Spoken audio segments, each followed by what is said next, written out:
be honest with you, ladies and gentlemen, I could not be more fascinated about the next subject as well. And I've got two amazing interview panelists to talk about it as well. As I mentioned in my introduction, I'm not worried about the ability of the world to achieve what it wants on large language models and give us all those benefits. Well, I'm probably slightly worried about the profitability of it thereafter, but that's another issue for another panel as well. I'm certainly not concerned about the availability of the chips as well and the ability of the Jensen Huangs of this world to come up with the goods as well. But I am fascinated, concerned, excited, all of the above, about the energy equation as well. It is not a side topic. It is central. If we do not have the energy to provide these stunning new technologies with the power it needs, we're going to flounder. We're going to have a massive bottleneck.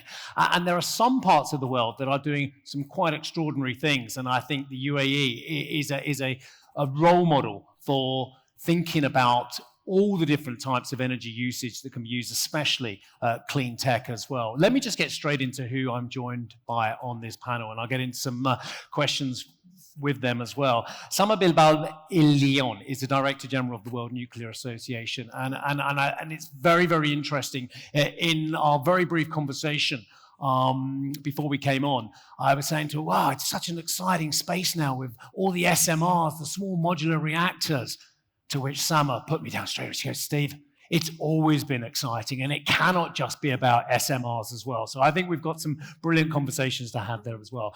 And I'm really, really excited as well to speak to Mohammed Jamil Al-Ramahi as well. He's the Chief Executive Officer of Mazda. Sir, it's really, really good to be in the region and see you.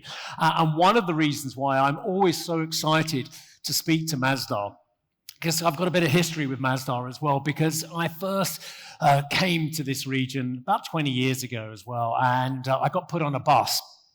Now, this must have been about 2007, and we were trundling along in the desert, and it was a very long journey, and we got out, and there was a solar panel field there as well, and it was the site of Mazda City, long before a lot of the extraordinary expenditure and excitement surrounding Mazda had really taken off as well. So it's been brilliant looking at the journey of Mazda over the last 17, 18 years as well. So look, let me just ask you both a very generic question, and Mohammed, I'll start off with you as well. How prepared are we to provide energy for the AI revolution?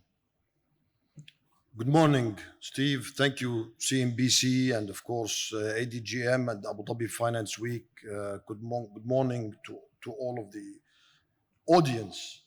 Well, I think you see, data centers have been there since the beginning. And they will remain there for the future. But however, AI has obviously accelerated the demand for data centers. And the fact that the world is being electrified and the world is being smart with intelligence, using smartphones and whatnot, that also pushes the growth of data centers. The UAE, Steve, has been leading the world on both energy and AI. And when I mean lead, I mean establishing the relevant strategies and, of course, the relevant policies that allows capital to flow. So now, obviously, capital is available. Wherever you go, you hear big numbers to build new data centers, hyperscalers, massive industrial data centers. They call them hyperscalers or super data centers. So these data centers require capital. We believe capital is available. And there is also capital that is available for the power that is needed to fuel these data centers. Mm-hmm. Obviously, data centers are fueled by electrons. Electrons are fueled by an energy source. This energy source could be conventional, i.e. coal, gas. It could be clean, nuclear, hydro. It could be renewables, solar, wind. So the capital, even though the numbers are big, we believe it's available. What's not available is few things. A, policies, clear national strategies. The UAE has established its national strategy for both AI and energy. And you will hear, obviously, you will be hosting His Excellency Sail Mazroui, and of course, he can get into the depth of that strategy and national policy. Now, these factors are very important because without clear strategy for any country, you will not be able to establish the right policies to enable capital to flow, right? So I think, and these policies, Steve, needs to be agile. So when the demand spikes, like what we see today, your policy needs to be agile to pivot away and cater for the new changes. Mm-hmm. And again, I'm not saying that because I'm from the UAE and we are in Abu Dhabi. Honestly speaking, this is the reality today here in this country, okay? And you know, Masdar operates in more than 20 countries. Mm-hmm. And just to put things into perspective. And yes, we are one of the largest renewable energy companies in the world. You visited Masdar 20 years ago, we had 10 megawatt. Now we have around 60 gigawatts, so just the scale have changed. And we are very close to all of these markets because we are embedded within these markets. So we feel the pulse. We understand the challenges, but we also understand the opportunities. And here in the UAE, and this is a great example, when the demand spiked on data centers because of the AI revolution and evolution, the country was ready. Not only ready to build the infrastructure that is needed for data center, but they were also ready to fuel that data center. Yeah. Our round-the-clock project, we just, did groundbreaking on, the RTC, we call it Solar 24/7, okay? That was designed and built. Well, it's under construction, will be commissioned in 2027 to fuel some of these hyperscalers.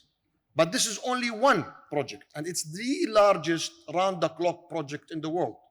So obviously, we did not just wake up in the morning and, let's build the round-the-clock project. We have been preparing for this because of the clear vision, the clear strategy, and the regulator who are working with, particularly in Abu Dhabi, the Department of Energy, and of course the Federal Ministry of Energy.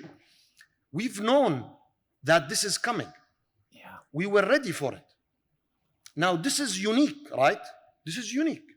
Because if you go somewhere else, you have to queue for 6 years to get a connection. Now, how are you going to fuel that data center evolution if you are unable to connect to the grid? Mohammed? Yes, sir. I'm going to come back to you because I could not be more excited about the solar plus battery project. For me, it answers so many problems about intermittency, about resilience, what have you. But I want to come back to that as well because I want to get in Sama, if I can, as well into this conversation. And Sama, again, as I said beforehand as well, you've always been excited about the possibilities of nuclear. There are large parts of the world that are less excited, but then there are others who are saying, okay, if nuclear is going to have a future, it has to be more nimble. It has to be about maybe small modular reactors. But I think you believe that actually there's a role to play for all kinds of nuclear. Well, thank you, Steve, and thank you, CNBC, for the opportunity to join all of you here. I agree with Mohammed that we have this enormous energy growth, right? But it's not just data centers. So what we have seen is that we are decarbonizing the economy, we are electrifying the economy, and at the same time, we have, 800 million people around the world with zero access to any electricity. So obviously the demand is only going to grow up. So as you very well said, Steve, nuclear energy is today and has been for several decades the largest source of carbon-free electricity in the OECD countries, second only at a global level to hydropower. So clearly this role, perhaps not very visible to many of you, is clear and obvious in the real markets, in the real world. So what we are looking now is both in the AI world, but also the entire economy. We are seeing the metallurgical industry, the chemical industry, the petrochemical industry, sustainable aviation fuel, shipping. All these key pieces of the economy are looking at nuclear energy as a key component of their energy mix. Why? They need abundant, affordable, 24/7 carbon-free electricity and heat. And this is very important because nuclear energy, as you very well know, obviously has been producing electricity for 6 decades. But at the same time, we can produce steam. And steam is going to be essential to decarbonize the entire economy, not just electricity. So we are looking at enormous opportunities for nuclear energy, large and small. Right now, as you very well know, there are 70 reactors under construction all over the world. And when we look at the planned and projected reactors in currently more than 60 countries in the world, we are looking at tripling global nuclear capacity by 2050, tripling 3 times. And that sounds very ambitious to you. It's really not that very ambitious. Okay. Do you want to address for me my overexcitement about SMRs? Because okay. I look at how nimble they are. I look at the modular part of the SMR acronym, and I think, wow, these are an amazing solution for all parts of the world, or for many parts of the world, rather than the concerns about these enormous projects, the Hinkley Points of this world, the Flamanvilles of this world. And if you're not aware of Flamanville and Hinkley Point, Samuel will tell you just how expensive and overrun they are on costs. But am I too excited about an unproven technology? No, well, let's be clear. The small modular reactors, the technology is proven. What is new about the reactors is the delivery mechanism. So as you very well said, we are moving from large projects to smaller products. So we are moving to an economy of series as opposed to these, economies of scale. At the same time, I want to point out to you, yes, we have Hinkley Point of Flamanville. We also have Baraka. Okay, so as you just mentioned this, in the UAE, we've gone from 0 to 24% of our electricity coming from carbon-free electricity in less than 15 years. That's what China is doing, that's what Bangladesh is doing, that's what India is doing, Korea, Japan. So there is many countries in the world that have been doing on time and on budget. Now, small modular reactors, which is what you really wanted to talk about. They are, as I said, the delivery mechanism is a little bit different. So these are going to be factory fabricated. You are essentially going to make them in a factory and you are going to put them on the back of a truck. You are going to ship them wherever it is that they need to be deployed. And with minimum civil infrastructure, they are going to be deployed. So what we are talking is about more affordable technologies, as you said, very customizable. So can be used to remote locations, to energy centers, to mining centers, to places where they don't have the electricity infrastructure that we may have here in the UAE or other OECD countries. But again, this is a complement to existing nuclear power plants. As you know, already in the US, Microsoft, Google, Meta, Amazon, they all are already investing in large and small modular reactors. Brilliant, thank you. Look, couple of points. One, everyone over there, I don't mean to turn my back on you, not least because my boss is sitting over there. But two, there's something I want to tell you about, and I know Dan mentioned at the top of this, well, I think it's like an elongated show, to be honest. You've got Slido, okay? This is an interactive session. You lot don't get off the hook as well. In fact, I have to do less work if you do a bit of work for me as well. So if you do have any questions for these amazing panelists, Mohammed and Sama are going to hang around for about 10 minutes to answer your questions as well. If you don't get them in, that's fine. I'll do it as well.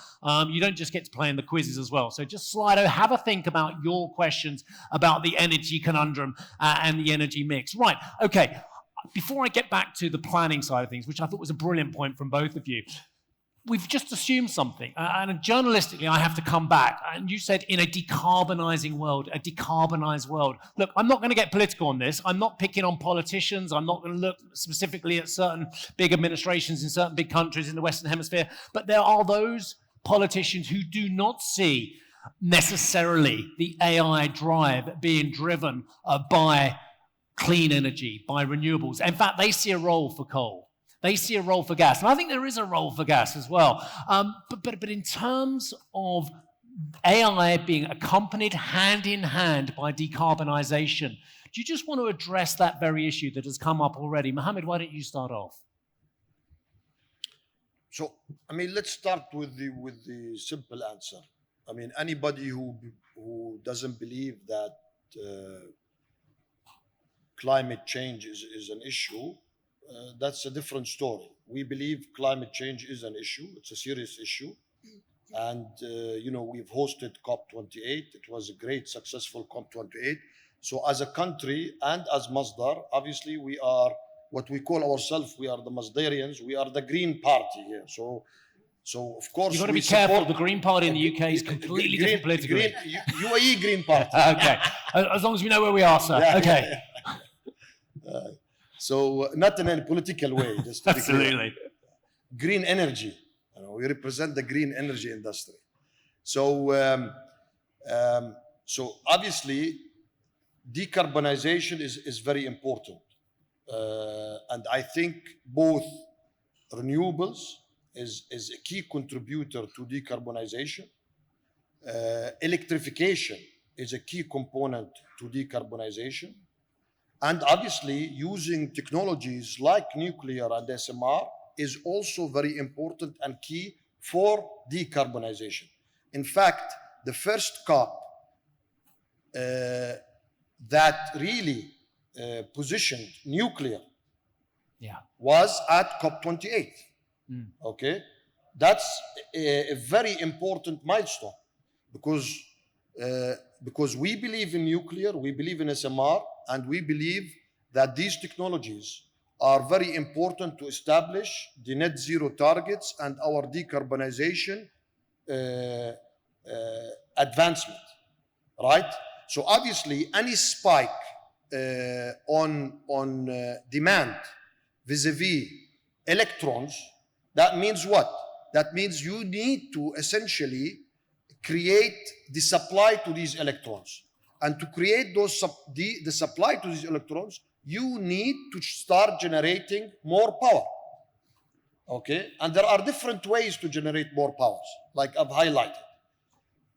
Coal is one aspect. And unfortunately, because of the increase of the demand on power, you will see that the decommissioning, in fact, you will also see an increase in buildup in coal, which is something that we have not seen over the past 20 years. This is an unfortunate outcome of the potential increase in demand. Mohammed, it doesn't have to be that way, does it? It doesn't have to be that way because we do have all the relevant technologies to enable the supply of that demand. Okay, SMR is one, wind, solar, energy storage system, geothermal is a great source of energy. Okay, I'm a coal advocate. The largest in for Indonesia. the sake of argument, I'm a coal advocate. I'm not, but I am for the sake of this argument. I say to you, yeah, but these renewables, this clean energy can only survive and compete with a load of subsidy. What do you say to that? That is totally incorrect because the cheapest form of electrons today is renewable energy. You know, I mean, you can say whatever you like to say. In the end of the day, there are facts, there are numbers, there are, and these are realities. If you said that 20 years ago when you visited Masdar City, with our first solar, I will tell you, yes, 20 years ago, solar was very expensive. In fact, solar PV was more expensive than solar CSP, concentrated solar power. Yeah. You know, the first 24-hour solar project in the world was not done in the UAE. You know where it was done? It was done in her beautiful country, Spain. I didn't know It's that. called Gema Solar. 24 hours concentrated solar power that was engineered, developed, constructed by us and a great company in Spain called Sener. Okay, but it was very expensive. Okay, so I'm going to carry on moving this, because guess what? You lot are delivering. You are giving me questions, so I'm very excited. That's why my iPad was going back and forth, because I managed to break it straight away, and they repaired it. Now, look, so that is a really key point, and Sammy, you'll pick up on this as well. Decarbonisation is happening regardless of subsidy, and actually it is very competitive as well. Let's get rid of this idea that hydrocarbons are more competitive than renewables as well. Sama. Well, I think that Mohammed mentioned this at the very beginning, right? So there is not one solution that fits all, and for this we really need strong policies, strong strategies. And what works in one country may not work in another country. So the question is, how do we get a system that... Sorry, Sama, let me come in. I'm sorry, this is me being all TV-like. Is there any scenario where coal is better than all the other alternatives? Well, I don't know. You have to do the math, right? Yeah. So this is what I see the point. So if for whatever reason decarbonization is not a priority for you, then it may be. I mean, for many of us, it obviously is a priority. But let me just say the point here is, how do we achieve a system that gives us the abundant, affordable, 24/7, hopefully clean, carbon-free energy that we need? And there will be many answers, different answers in different countries. Obviously, I do think that nuclear plays a role in many of those scenarios. There will be countries that will not want to have nuclear energy. There will be countries that will want to have nuclear energy. But again, it is about the system. It's not about one generation versus the other. Okay, so many interesting points. And look, I've got about 6 minutes before you lot get to play as well. But I really want to come back to this planning issue that Mohammed mentioned earlier on as well. And it is very, very... And I've just finished a book called Progress. It was one of the FT books of the year. And it was all about the role of the private sector and the state and the interaction. It was very good. It didn't win. Funnily enough, a book on Jensen Huang won the award. But it was very good nonetheless. The role of the state as a guiding, as a planning facilitator, as opposed to forcing industries and the private sector to do things. How important is this role in planning? And I'll start off with you, Mohammed, on this one as well, because in the UAE, it has been a guiding hand, but it has encouraged the private sector to come in as well. Indeed, like I said, Steve, you know, having a clear national strategy that is complemented with a clear policy and procedure, policies that enables capital to flow is very important. But also the agility of these policies and framework. So if it has to be there to enable also the regulation to pivot away when things like AI or a spike in demand happens. Yes. You know, and the UAE is today, honestly, is a global benchmark. You know, we are leading not only our region, we are one of the global leaders in the AI infrastructure. We are one of the global leaders in the clean energy and energy infrastructure.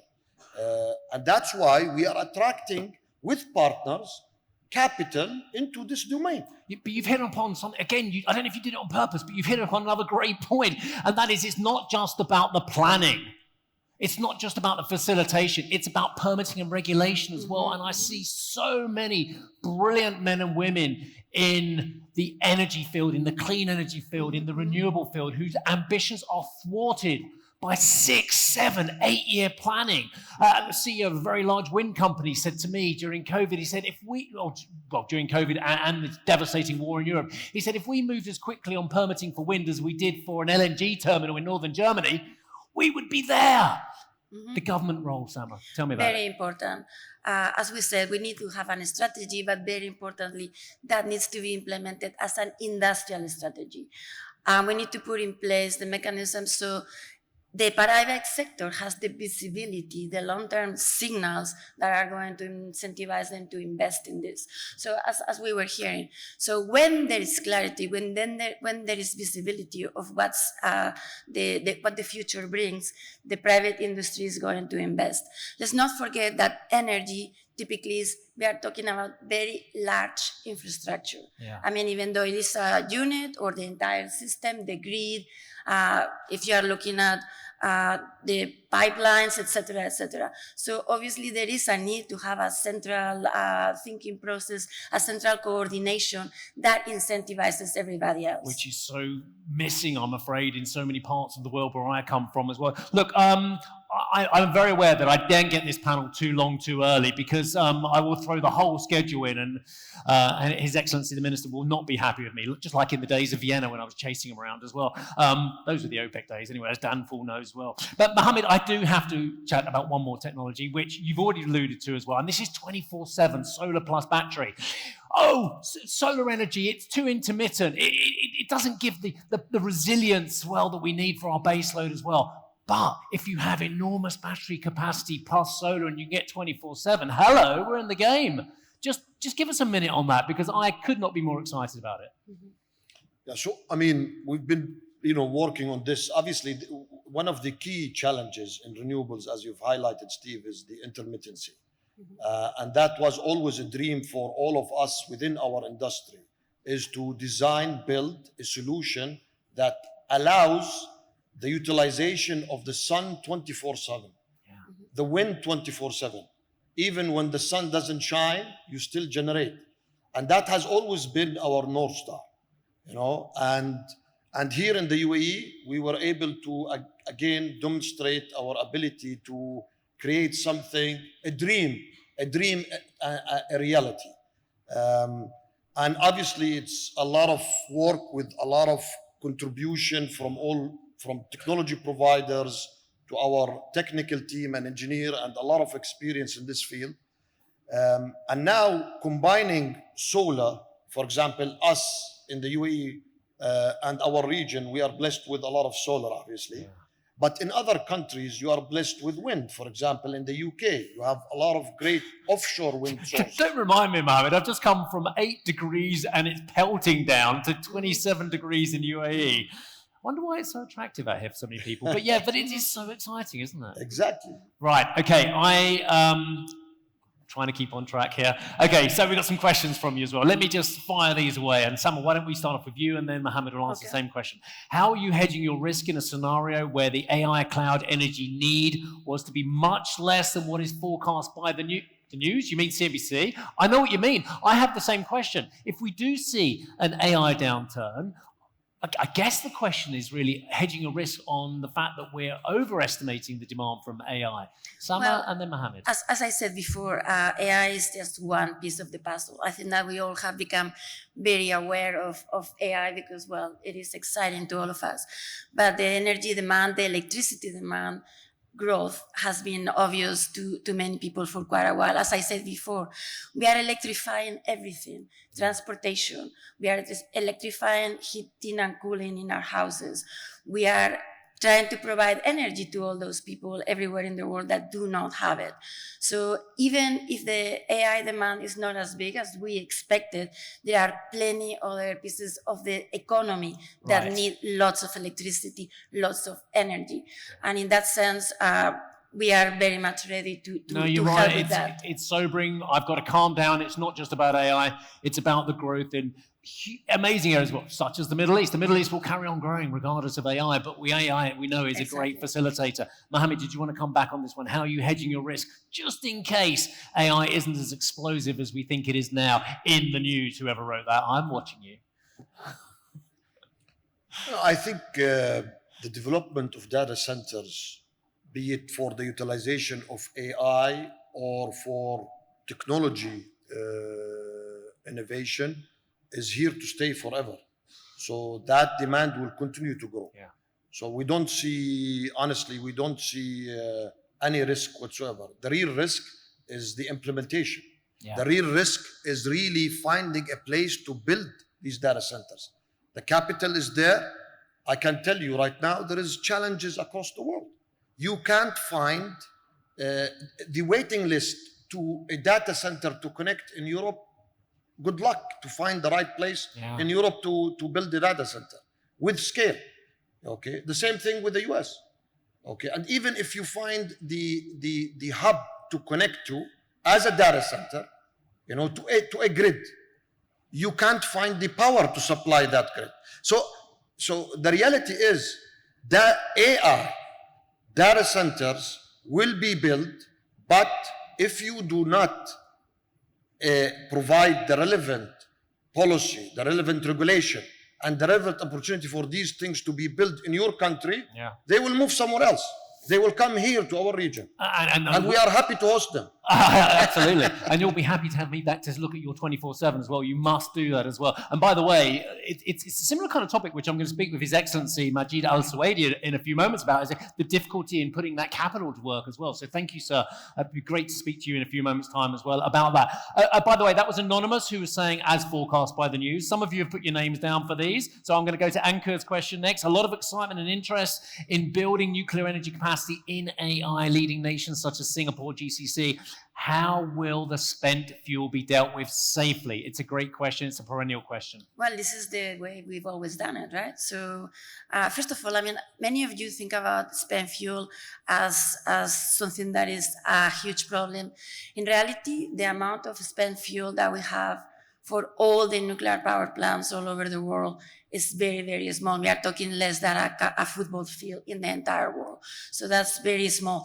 The other thing is, this is a matter, again, of policy and planning. You can just have the appropriate plan to manage that. As you know, 95% of the energy still exists in spent fuel. So in many countries, what we are thinking is actually recycle this material, reprocess this material, as we are doing this in France, in Japan, in the UK, in Russia. Okay, so I'll ask one question that, well, actually, this is, again, Anonymous, thank you for your bravery. Is Masdar considering investing in SMRs? We don't have the mandate to invest in SMRs, but there are other sister companies within the UAE who are, of course, looking. For example, Emirates Nuclear Company, they are focused, designated platform that have already developed 4 nuclear power plants in the United Arab Emirates.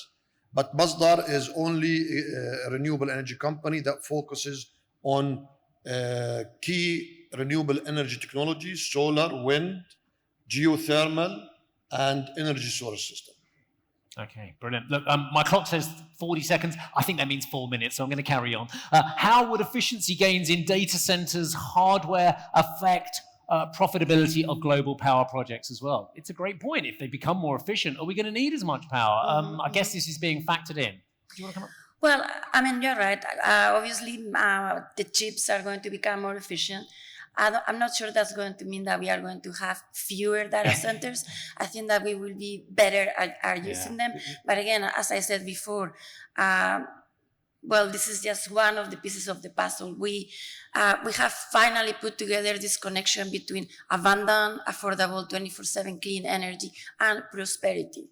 And that connection is clear to all of us in most countries in the world, every country in the world, I would say. So the need for that kind of energy is going to be essential. By the way, you guys have got the brief. Thank you. I've got so many questions here, including from Amro Zakaria. Thank you very much indeed. What role, Mohammed, does geothermal play in the energy mix of Masdar's portfolio? And I guess not just in the GCC as well, on a global basis. You mentioned 20 plus countries. I've got even down more countries than that you're active in.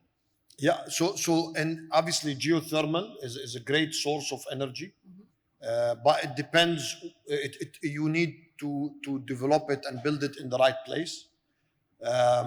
For instance, we are with our partners Partamina, the largest geothermal platform. It's called Partamina Geothermal Power. We co-invested with them in Indonesia. Indonesia is a great place, one of the top 5 countries in the world for geothermal resources, as you can imagine. So it makes sense for Indonesia. And today our platform operates more than 2 gigawatt of geothermal power generation. And it's also like nuclear, for example. Sama mentioned that is not only power, but also steam. So we use the steam as well from the geothermal. So it's a great thing. In California, could be very feasible. In fact, our platform in the US, TerraGen, which originated in California, initially when they started in California, they were a geothermal company. Yeah, I've got a great question here, and from Khalid, and it's one I'll also bring to the former DGSR of COP28 as well, because I think it's a great point as well. The current demand for AI is predicated on existing AI technologies, though. In fact, actually, that one's moved up. Khalid, where are you? There we go. What does this extra demand mean for net zero ambitions in energy transition? This is a great question.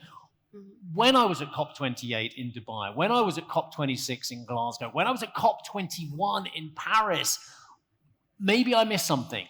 I didn't talk a lot about AI. Dan, did we talk a lot about AI in COP28? I don't know if it was our focus. That's poor from me, because I didn't see this tsunami coming as well. Is it going to thwart net zero ambitions? Mohammed first and then Sama. Is it going to thwart our ambitions and our targets to get to net zero, this extra energy usage? It depends on the country, right? So in the UAE, we will definitely not only achieve our target, we'll overachieve our target. But potentially in other countries, it might deviate away from either from their commitment or from their target. We'll see. And Sama? Well, no, I think that unfortunately we are not in a good trajectory to meet net zero targets in any case. Unfortunately, I was just in Belém at COP30. And if you look at the national determined contributions versus the actual achievements, unfortunately, as a global community, we have much work to do. Some countries are doing really, really well. Some countries are not doing so well. So, but I think that that shouldn't really deter us from, as I said before, I mean, energy is absolutely essential for prosperity. So what we really need to do is coordinate these strategies and these policies. Thank you, and I'm on target-ish. So look, brilliant. I have thoroughly enjoyed kicking off this first panel with you both, Sama Bilbal Ilion and Mohammed Jamil Al-Ramahi. You have been fantastic. You've been incredibly generous with your time. You lot have done incredibly well. I have to say, keep it going, everyone. You're interactive. We will keep up the interaction. I really want to say thank you to all of you, but especially to this wonderful first panel looking at the key energy that we need, certainly from clean tech and renewables, to keep the AI revolution going. Thank you all very much indeed.